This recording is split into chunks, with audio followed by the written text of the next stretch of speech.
आदाब व सत श्री अकाल। मैं हूं सुलिंदर परिहार और आप जुड़ चुके हैं द लोकल रिपोर्ट के साथ। आज शाम हमारे साथ बातचीत करने के लिए हैं पंकज शर्मा जी।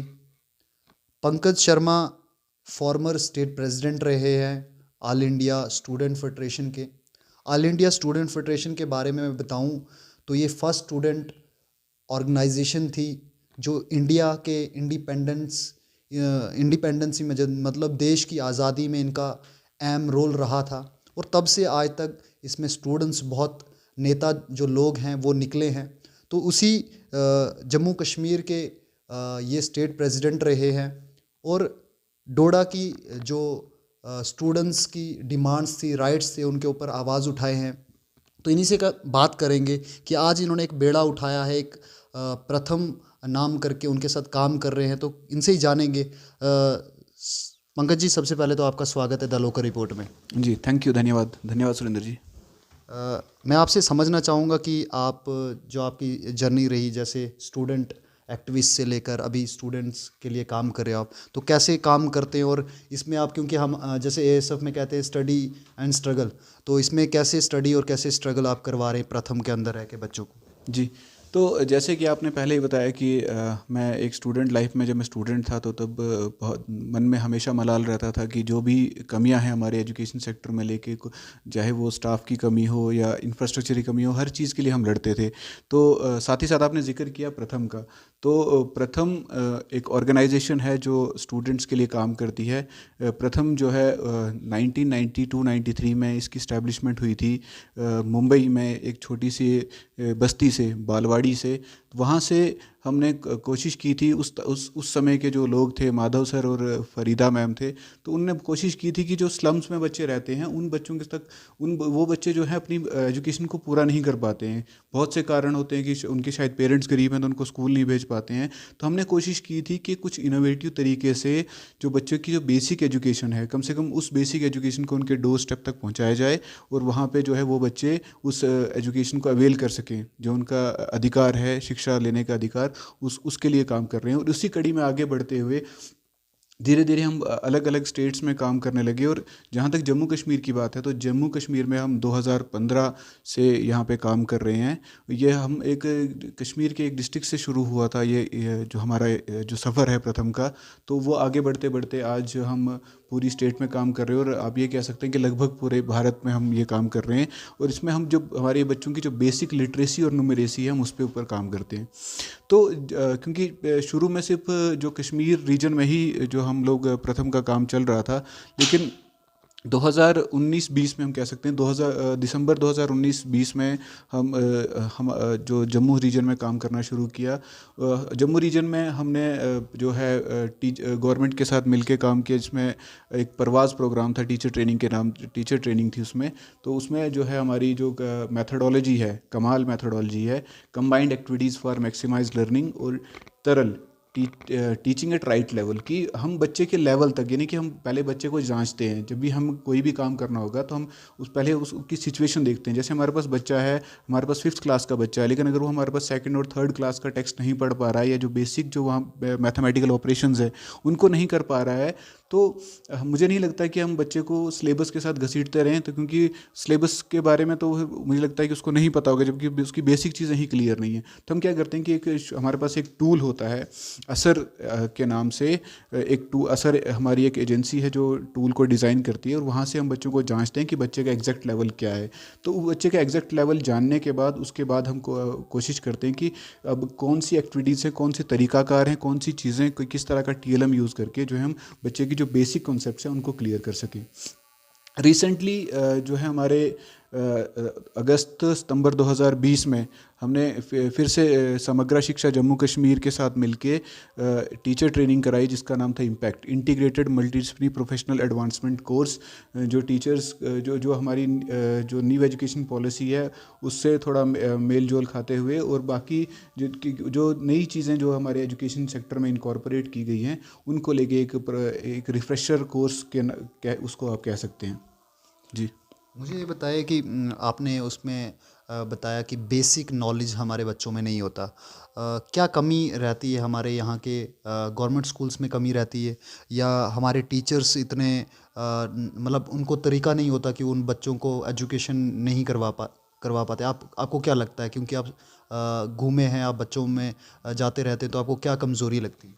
देखिए ब्लेम गेम में अगर आएंगे तो बहुत बहुत सी जगह ब्लेम कर सकते हैं, लेकिन ब्लेम करना नहीं चाहते, ब्लेम होना भी नहीं चाहिए, ब्लेम गेम होना भी नहीं चाहिए। जो भी एजुकेशन से जुड़े हुए लोग हैं सभी अपनी तरफ से जो है अपनी कोशिश करते हैं कि 100% दें, लेकिन अब कमी कहाँ रह जाती है? अब कमी शायद जहाँ तक मेरी समझ है कि मेरी समझ में कमी कहाँ रह जाती है कि हमारे JNK में क्या है कि कैरी ऑन सिस्टम है। कैरी ऑन सिस्टम आप समझते होंगे, जैसे कि बच्चे अगर थर्ड क्लास में है, थर्ड क्लास में अगर वो पास नहीं हुआ तो हम क्या करते हैं, उसको कैरी ऑन करके फोर्थ क्लास में भेज देते हैं। हालांकि जो तीसरे क्लास की जो उसकी जो जो चीज़ें उसको आनी चाहिए थी वो उसको नहीं आ रही है, तो हम उसको फोर्थ क्लास में भेज के क्या कर रहे हैं? तो उसी तरह से उसका फिफ्थ जाएगा, सिक्स जाएगा, सेवन जाएगा, एट जाएगा। तो इससे क्या होता है कि बच्चा जब पोअर परफॉर्मेंस करने के बाद भी जब वो नेक्स्ट क्लास में चला जाता है, तो मुझे लगता है कि नेक्स्ट क्लास में जाने के बाद वो और ज़्यादा क्या हो जाता है कि पढ़ाई की तरफ नेग्लिजेंट हो जाता है, पढ़ाई को उतनी तवज्जो नहीं देता है। उसको पता है कि मैंने पास तो होना ही है, अगले साल दूसरी क्लास में जाना है, मैं अपने साथियों के साथ तो जाऊँगा भले ही मेरा रोल नंबर नीचे हो। तो मुझे लगता है कि जो कैरी ऑन सिस्टम है शायद कहीं ना कहीं कुछ हद तक ये जो जिम्मेवार है, जो बच्चों की बेसिक जो लिटरेसी न्यूमेरेसी है वो जो इम्प्रूवमेंट नहीं हुई है उसमें। जैसे कि द लोकल रिपोर्ट दिल्ली के दौरे पे थी, तो इनके ही बातचीत में मेरे को एक बात याद आई कि जैसे शुरुआत प्रथम ने की थी, तो वहाँ पे एक जो चीज़ मुझे अच्छी लगी, वहाँ पे जो कबाड़ वगैरह चुनते थे, या वो जो वहाँ से भीख मांगा करते थे छोटे छोटे बच्चे, तो उनको वहाँ पे भी एक प्रथम की तरह एक NGO टाइप जैसी थी जो उनको पढ़ा रही है। जो हमारी फर्स्ट एजुकेशन वूमेन है, सावित्रीबाई फुले, उनके नाम से वो NGO है, और उन बच्चों को वो पढ़ा रहे थे। बहुत अच्छा मोमेंट था सर वो भी देखने को। ऐसा लगा कि मैं महसूस कर पा रहा हूँ कि प्रथम भी शायद वैसे ही काम करती होगी कि उन्हीं बच्चों के साथ। जी ज़रूर। मैं आपको कभी जो पहले मैं आपको थोड़ा सा ब्रीफ कर देता हूँ कि हम डिस्ट्रिक्ट डोडा में क्या कर रहे हैं। और जब हम डिस्ट्रिक्ट डोडा में किसी भी हमारा जो वॉल्टियर लेड क्लास होगी, या जब हम कभी कहीं और विज़िट करते हैं, या कभी अगर हम किसी गवर्नमेंट स्कूल में विज़िट करेंगे, तो हम आपको वहाँ ले जाएंगे और हम आपको बताएंगे हम किस तरीके से काम करते हैं। तो अभी हम बात करते हैं कि जैसे मैंने आपको बताया कि पूरे देश में और साथ ही साथ हमारे जम्मू कश्मीर में लगभग हर एक डिस्ट्रिक्ट में हम काम करते हैं। तो उसी तरह से जो हमारे इस डोडा डिस्ट्रिक्ट है, डोडा डिस्ट्रिक्ट में भी हम हमारी अभी तक जो है 19 कम्युनिटी क्लासेस चल रही हैं, क्योंकि गवर्नमेंट के मुकाबले में हम बहुत हमारे पास बहुत मैन फोर्स बहुत ज़्यादा कम है। हम डिस्ट्रिक्ट में अभी 3 लोग हैं। तो मेरे जो बाकी जो 2 साथी हैं, एक साथी हमारे मोहम्मद रफ़ी जी हैं जो गुंदो और ठाठरी और बटियास जोन को देख रहे हैं, और उसके साथ हमारे साथ अनीस अहमद जी हैं जो मरमत और गोहा वाले इलाके को देख रहे हैं। तो अभी हमारे पास टोटली जो हमारे 19 कम्युनिटियों में काम कर रहे हैं, जिसमें से 10 कम्युनिटीज़ जो हमारी गुंदो एरिया में है और जो 9 कम्युनिटीज़ है वो मरमत में है। तो आप पूछ रहे थे कि आप किस तरह की एक्टिविटीज़ करते हैं। तो जैसे हम बेसिक जो चीज़ें हैं, बेसिक जो बच्चे को उसके स्टैंडर्ड के हिसाब से जो चीज़ें आनी चाहिए उन चीज़ों पे काम करते हैं। जैसे कि उसको पढ़ना, जो टेक्स्ट उसके पास जो उसकी बुक में टेक्स्ट है वो उसको ईज़िली से पढ़ पाए, या जो बच्चा हम बहुत बार देखते हैं और आपने भी एक्सपीरियंस किया होगा कि जब आप किसी भी गवर्नमेंट स्कूल के बच्चे से पूछते हैं कि कुछ भी चीज़ पूछें, तो बच्चा शायद उसको बहुत सी चीज़ें आती हैं लेकिन वो अपने आप को एक्सप्रेस नहीं कर पाता है। तो हम इस तरह की एक्टिविटीज़ करते हैं और बच्चों से इस तरह के क्वेश्चन पूछते हैं जो कि बच्चों को पता होते हैं। तो क्योंकि हम क्लास का जो माहौल जब हम उस तरह का बनाएंगे तो बच्चा ईजिली जो है हर चीज़ अपनी जो है एक्सप्रेस कर पाता है। एक फ्रेंडली माहौल की बहुत ज़्यादा ज़रूरत होती है कि आप कहीं भी आप बच्चों को पढ़ा रहे हैं, तो जब तक टीचर और स्टूडेंट के बीच में एक फ्रेंडली माहौल नहीं रहेगा, स्पेशली जबकि उनकी जो एलिमेंट्री क्लासेस हैं, एलिमेंट्री क्लासेस में अगर उनका रिलेशन स्टूडेंट का टीचर के साथ अच्छा है और वो टीचर के साथ पढ़ना पसंद करते हैं प्ले वे तरीके से, तो मुझे लगता है कि हाँ, अगर इस तरीके को हम फॉलो करेंगे तो ज़रूर हमारे बच्चे एक्सेल करेंगे हर एक फील्ड में। मेरा एक क्वेश्चन है कि इंटरेस्ट की बात करें अगर हम, कि मेरे को लगता है कि इंटरेस्ट होना चाहिए किसी भी चीज़ को करने के लिए। तो एजुकेशन को करने के लिए भी इंटरेस्ट की ज़रूरत पड़ती है। तो आप मुझे ये समझाइए कि इंटरेस्ट डेवलप करने के लिए स्टूडेंट्स के अंदर, क्योंकि इंटरेस्ट डेवलप कैसे करें उसके लिए आप क्या करते हैं? देखिए इंटरेस्ट की जहाँ तक हम बात करें, इंटरेस्ट हमें किस चीज़ में आता है? इंटरेस्ट हमें उस चीज़ में आता है जो चीज़ करने में हमें मज़ा आता है। जबकि हम कुछ अभी कोई चीज़ पढ़ रहे हैं, एक छोटी सी एग्जांपल ले लीजिए कि हम 6th या 7th क्लास का मैथ पढ़ रहे हैं, 8th क्लास का मैथ पढ़ रहे हैं, तो उसमें हम क्या करते हैं कि जब हम क्वेश्चन करने जाते हैं, अगर हमसे एक क्वेश्चन सॉल्व हो गया तो हम कोशिश करते हैं कि हम पूरी एक्सरसाइज को सॉल्व करें। तो इस तरह से हम बच्चे के अंदर जो हमारा जो टिपिकल मेथड है, हम सबसे पहले जब छोटे बच्चों के साथ डील करते हैं तो उनके साथ एक बहुत अच्छी और इंटरेस्टिंग राइम करते हैं। ठीक है, बहुत अलग अलग तरह की राइम्स हैं। तो आप एक इंटरेस्टिंग राइम करेंगे बच्चों के साथ, और बच्चे जब वो राइम सुनेंगे और आपके साथ करेंगे तो उससे मुझे लगता है कि हम क्लास का बहुत खुशनुमा माहौल बना लेते हैं। जब एक बार हम क्लास का अच्छा माहौल बना लिया और बच्चे को लग रहा है कि ये जो टीचर है ये हमें डांटते नहीं है, ये हमें डंडा नहीं मारेंगे, ये हमें मारेंगे नहीं, है ना। तो जब हम ये चीज़ें जब बच्चे के साथ एस्टेब्लिश कर लेते हैं तो मुझे लगता है कि वो एक फ्रेंडली माहौल बन जाता है, और आप उसके बाद बच्चों को जो भी चीज़ पढ़ाएं वो ज़रूर उसको सीखेंगे। क्लासेस नॉर्मल क्लासेस में और अपनी आपकी क्लासेस में क्या डिफरेंस है? देखिए, नॉर्मल क्लासेस में क्या होता है कि हम स्टिक रहते हैं अपने सिलेबस के साथ, और सिलेबस के साथ स्टिक रहते हुए जो है उनकी जो टेक्स्ट बुक की चीज़ें हैं उनके साथ ही हम ज़्यादा डील करते हैं। लेकिन जहाँ तक प्रथम की बात है, हम लोग थोड़ा सा हर एक बच्चे को वहाँ पे एक्सप्रेस करने का, उनको बोलने का मौका देते हैं। हाँ, हालांकि टाइम की कमी होती है, लेकिन शायद एलिमेंट्री क्लासेस में हमें टाइम बॉन्ड को थोड़ा उसका मतलब एग्जम्पशन करनी पड़ेगी। टाइम बॉन्ड को ज़्यादा ध्यान में ना रखा जाए, और कोशिश की जाए कि एलिमेंट्री क्लासेस में जो बच्चे हमारे पास 20:1 का रेशो टीचर के साथ ईजिली मैनेजेबल है, उसको मैनेज कर किया जा सकता है। सर, ये भी देखने को मिलता है कि मैक्सिमम जो स्टूडेंट्स हैं, जैसे अगर उनका इंटरेस्ट किसी और चीज़ में हो, जैसे कल्चरल एक्टिविटीज़ में हो, डिफरेंट एक्टिविटीज़ में होता है, स्टडी में नहीं होता है, तो स्कूल्स में ऐसा होता है कि उनको स्टडी ही करवाई जाती है। जैसे आपने कहा कि आप उनको अलग से सिलेबस के बाहर चीज़ें सिखाते हो, लेकिन जब उनको पेपर देना होता है तो उसी सिलेबस के अंदर देना होता है। पास मार्किंग जो उन्होंने करनी है, फर्स्ट से सेकंड में चढ़ना होता है, तो उसी सिलेबस के अंडर करना होता है। तो अगर वो अलग एक्टिविटीज़ करेंगे तो कैसे वो उस सिलेबस को और उन एक्टिविटीज़ को मैच करके वो अपने एग्ज़ाम को पास कर सकते हैं? बिल्कुल सही सवाल किया आपने। तो जैसे देखो, बेसिक जो हमारी एजुकेशन है ना, बेसिक एजुकेशन में ये बहुत ज़्यादा मुश्किल होता है डिफरेंशिएट करना कि बच्चे का इंटरेस्ट कहाँ है। तो शुरू में हमें ये कोशिश करनी चाहिए कि बच्चे का ज़्यादा से ज़्यादा ध्यान हम एजुकेशन की तरफ ही रखें, बच्चा पढ़ाई की तरफ ही ध्यान दे। और उस टाइम गुजरने के बाद, यानी कि बच्चा 5th या 6th स्टैंडर्ड में पहुंचता है या 4th 5th में पहुंचता है, तो वहाँ से टीचर को बहुत विजिलेंट रहने की ज़रूरत होती है। बहुत ध्यान से देखें कि किस बच्चे में किस तरह का टैलेंट है। क्या बच्चा बहुत अच्छा ऑरेटर है, बहुत अच्छा बोल सकता है, या बहुत अच्छा लिख सकता है, या बच्चे की स्पोर्ट्स में बहुत अच्छी उसमें खूबियाँ हैं स्पोर्ट्स में जाने के लिए। इसी तरह से अलग अलग प्रोफेशन में बच्चा जा सकता है। लेकिन जो होता है 4th से लेकर 6th तक का जो बच्चे का टाइम होता है, वहाँ पे टीचर्स को बहुत ज़्यादा विजिलेंट रहने की कोशिश करनी चाहिए, विजिलेंट रहना चाहिए, जिससे कि वो ईज़िली जो है पता कर पाएँ, उनको पता लग जाए कि किस बच्चे की रुचि कहाँ है, ताकि वो बच्चे को ईज़िली गाइड कर सकें कि उसको फ्यूचर में आगे क्या करना है। न्यू एजुकेशन पॉलिसी अभी दी गई थी गवर्नमेंट के द्वारा, तो उसको आप कैसे देखते हैं? न्यू एजुकेशन पॉलिसी, अगर हम प्राइमरी स्टेज पे देखें, बेसिक एजुकेशन जो है बच्चे के लिए, तो मैं कहूँगा बहुत बेहतरीन पॉलिसी ये लाई गई है कि जो हमारे जो प्री प्राइमरी क्लासेस हैं उनको भी इंट्रोड्यूस करने की बात की गई है। वहाँ पे जो है जो हमारे पास जो बेसिक एजुकेशन का मॉडल है, वहाँ पे बहुत अच्छा प्ले वे तरीके से बच्चों को सिखाने की बात कही गई है। तो देखिए, एजुकेशन पॉलिसी में बहुत अच्छी बातें हैं। हम उम्मीद करेंगे कि वो सब बातें जो हैं हम सब मिलके, जितने भी लोग शिक्षा के साथ जुड़े हुए हैं, वो सब मिलके शायद इस एजुकेशन पॉलिसी पे खरे उतरें, और जो एलिमेंट्री स्टेज पे जो एजुकेशन है उसको हम आगे ले पाएँ। अगर इसी एजुकेशन पॉलिसी को मैं जहाँ तक समझ पा रहा हूँ, तो इसमें कहीं ना कहीं एक जो साइड है, जो एक पहरा है, लोगों की सोच है, वो ये भी है कि अगर खेल कूद तो ठीक है, पढ़ाई भी ठीक है, लेकिन अगर नॉलेज उनको, वो सिर्फ उनका इंटरेस्ट सिर्फ हिस्ट्री में है, तो उनको सियोलॉजी का या ज्योग्राफी का या किसी और चीज़ का नॉलेज नहीं होगा। तो इसमें कहीं ना कहीं वो लोग ये कहते हैं कि उनको दूसरी चीज़ों का नॉलेज नहीं होगा, तो उनको पता कैसे चलेगा? वो एक ही चीज़ के बारे में उनको नॉलेज होगा सिर्फ। तो इसको कैसे देखते हैं आप? जी नहीं, ये आप हायर एजुकेशन की बात कर रहे हैं तो मुझे नहीं लगता हायर एजुकेशन के बारे में मुझे कमेंट करना चाहिए। हम सब ने एजुकेशन पॉलिसी को पढ़ा है। एजुकेशन पॉलिसी में जहाँ तक बहुत अच्छी चीज़ें भी हैं उसमें, लेकिन जब हम हायर एजुकेशन में देखते हैं तो उसमें बहुत ज़्यादा खामियां हैं जो मैं यहाँ उजागर नहीं करना चाहता हूँ। लेकिन मैं जो एलिमेंट्री स्टेज पे जो है एजुकेशन उस पर ज़्यादा फोकस कर रहा हूँ, और एलिमेंट्री एजुकेशन के हिसाब से मुझे लगता है कि ये एजुकेशन पॉलिसी बहुत अच्छी है।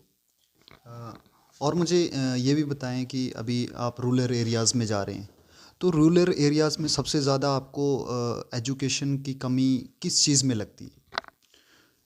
रूरल जो हमारे बच्चे हैं वहाँ पे बेशक वहाँ पे टैलेंट बच्चों का बहुत ज़्यादा है, लेकिन वही है कि बहुत सी जगह हमें देखने को मिलता है कि इंफ्रास्ट्रक्चर शायद अच्छा नहीं है, या अब ये कह सकते हैं कि वहाँ पे जो जितना कि टीएलएम होना चाहिए बच्चों के स्टडीज़ के लिए उतना नहीं है। और ये भी है कि बच्चों का इंटरेस्ट किस तरह से क्रिएट किया जाए, बच्चों को पढ़ाई की तरफ किस तरह से उजागर उनको अट्रैक्ट किया जाए स्कूल की तरफ, उसके बारे में भी सोचने की ज़रूरत है। या हमारे पास जितने भी आउट ऑफ स्कूल बच्चे हैं उनको हम स्कूल में किस तरह से ला सकते हैं। एक पोस्ट मैंने फेसबुक के ऊपर देखी थी जिसमें एक साइड दिखाया गया था प्राइवेट स्कूल, और प्राइवेट स्कूल के टीचर का घर, गरीब सा घर, झोपड़पट्टी टाइप, और दूसरी साइड दिखाया गया था कि गवर्नमेंट स्कूल की उसकी कंडीशन बहुत ख़राब, और उसके निचली साइड दिखाया गया था कि गवर्नमेंट स्कूल के टीचर का घर जो है बड़ा अच्छा शानदार बना हुआ है। तो इसकी मिस्ट्री ज़रा सुनाएं हमें। नहीं देखिए, जो ये इस तरह का सिस्टम है, जो इस तरह की प्रणाली है, तो मुझे नहीं लगता कि इस पे मेरी तरफ से कोई भी कमेंट करना वाजिब होगा। तो ठीक है, अब ये है कि अब सरकारी स्कूल में आपको बहुत अच्छी सैलरी मिलती है तो उसमें हम कुछ नहीं कर सकते हैं, या इसमें सरकारी टीचर्स का भी कोई दोष नहीं कि उनको एक हैंडसम सैलरी मिलती है और उससे उन्होंने एक अच्छा घर बनाया, तो उसमें कोई मुझे नहीं लगता कोई कमी है या कोई उसमें किसी को कंप्लेंट करने की ज़रूरत है। जी हाँ, जैसे कि मैं बता दूं आपको कि गवर्नमेंट प्रॉपर्टी को सबसे ज़्यादा डैमेज हम ही लोग करते हैं। ये कहीं ना कहीं रियलिटी है। हमारे गांव के अंदर देखो तो हम ही उन स्कूलों को पत्थर मारते हैं, उन्हीं स्कूल से हमारे बच्चे पढ़ने वाले होते हैं और हम ही लोग वहाँ पे पत्थर मारते हैं। ये भी कहीं रियलिटी है। हमारी सोसाइटी के अंदर ऐसी चीज़ें होती हैं कि हमारे लोग जो हैं इन्वॉल्व होते हैं गवर्नमेंट प्रॉपर्टी को तोड़ने के लिए। जैसे हमने कल आपको एक स्टोरी दिखाई थी। तो लास्ट में आप क्या बताना चाहेंगे जो आपको देख रहे हैं और जो फैमिलीज़ आपको सुन रही है उनके बच्चों के लिए, उनके लिए कि वो अपने बच्चों का टैलेंट कैसे पहचाने, कि उनका इंटरेस्ट क्या है? जी, मैं आपको बताऊं कि पिछले एक हफ्ते से मैं लगातार फील्ड में था, और मुझे बहुत अच्छी एक चीज़ लगी हमारे फील्ड में कि अब जो है हमारी जो पीआरआईज़ हैं, पंचायती राज इंस्टीट्यूशंस हैं, तो उसकी वजह से मुझे लगता है बहुत आसान हो गया है ये ट्रेस करना कि किस स्कूल में क्या हालत है। तो भी जो पीआरआईज़ है उनको अपनी रिस्पॉन्सिबिलिटी समझनी चाहिए। अपने गाँव में, अपने वार्ड में जो हमारे पंच हैं, सरपंच हैं, या बीडीसी हैं, या डीडीसी हैं, तो उन सब लोगों को मुझे लगता है, और उनको इन पर्टिकुलर, और जो बाकी जो गांव के लोग हैं उनको इन जनरल ये समझने की ज़रूरत है कि एजुकेशन कितनी ज़रूरी है। हालांकि मुझे ये ज़रूरत बोलने की नहीं पड़े मुझे ये बोलने की ज़रूरत नहीं है, क्योंकि सभी लोग जानते हैं कि हमारी शिक्षा का क्या महत्व है हमारे जीवन में। तो क्योंकि जब भी हमारे यहाँ इलेक्शन होते हैं, खास करके पीआरआईज़ के, तो हम लोग किस चीज़ के नाम पे वोट लेते हैं? तो मुझे नहीं लगता कि आज से पहले या किसी ने शिक्षा के नाम पे वोट लिए होंगे। वही होता है कि मनरेगा के काम होंगे, 14 FC 15 FC या जितने भी एफसीज होते हैं उनके उनके बिना पे काम लिया जाता है, या फिर ये अपना आदमी है, या ये फलाना है, ये फलाना है, उसके नाम पे वोट लिए जाते हैं। तो मुझे खुशी हुई कि इस बार जो भी नए जो हमारे जो यंग जो कैंडिडेट्स हैं वो जीत के आए हैं और उनने शिक्षा के नाम पे वोट लिए हैं। तो मैं उम्मीद करूँगा कि उनने शिक्षा के नाम पे वोट लेके जीतने के बाद वो शिक्षा के पर बेहतरीन तरीके से काम करेंगे, और जो हमारे समाज की जो सबसे बड़ी ताकत है एजुकेशन, उस एजुकेशन को सभी बच्चों तक पहुंचाएं। और इसी के साथ आपका बहुत बहुत धन्यवाद। थैंक यू वेरी मच हमारे बहुत साथ बहुत बातचीत धन्यवाद, करने बहुत के बहुत लिए। धन्यवाद सुन। तो आपको मैं बता दूं कि हमारे एरियाज़ में, चाहे वो स्कूल्स हों या कोई ऐसे बच्चे हों जो पढ़ाई नहीं कर रहे हों, जैसे कि प्रथम भी काम कर रही है और भी एनजीओज़ काम कर रही है, चाहे वो गरीब हो, कोई घर में किसी का गरीब हो, कोई पढ़ाई नहीं कर पा रहा हो, तो हमारे सामने ज़रूर उसके लाए। हम कैमरे के सामने नहीं भी लेकर अगर उनको आएँ, क्योंकि कैमरे में लाना सभी को सही नहीं होता।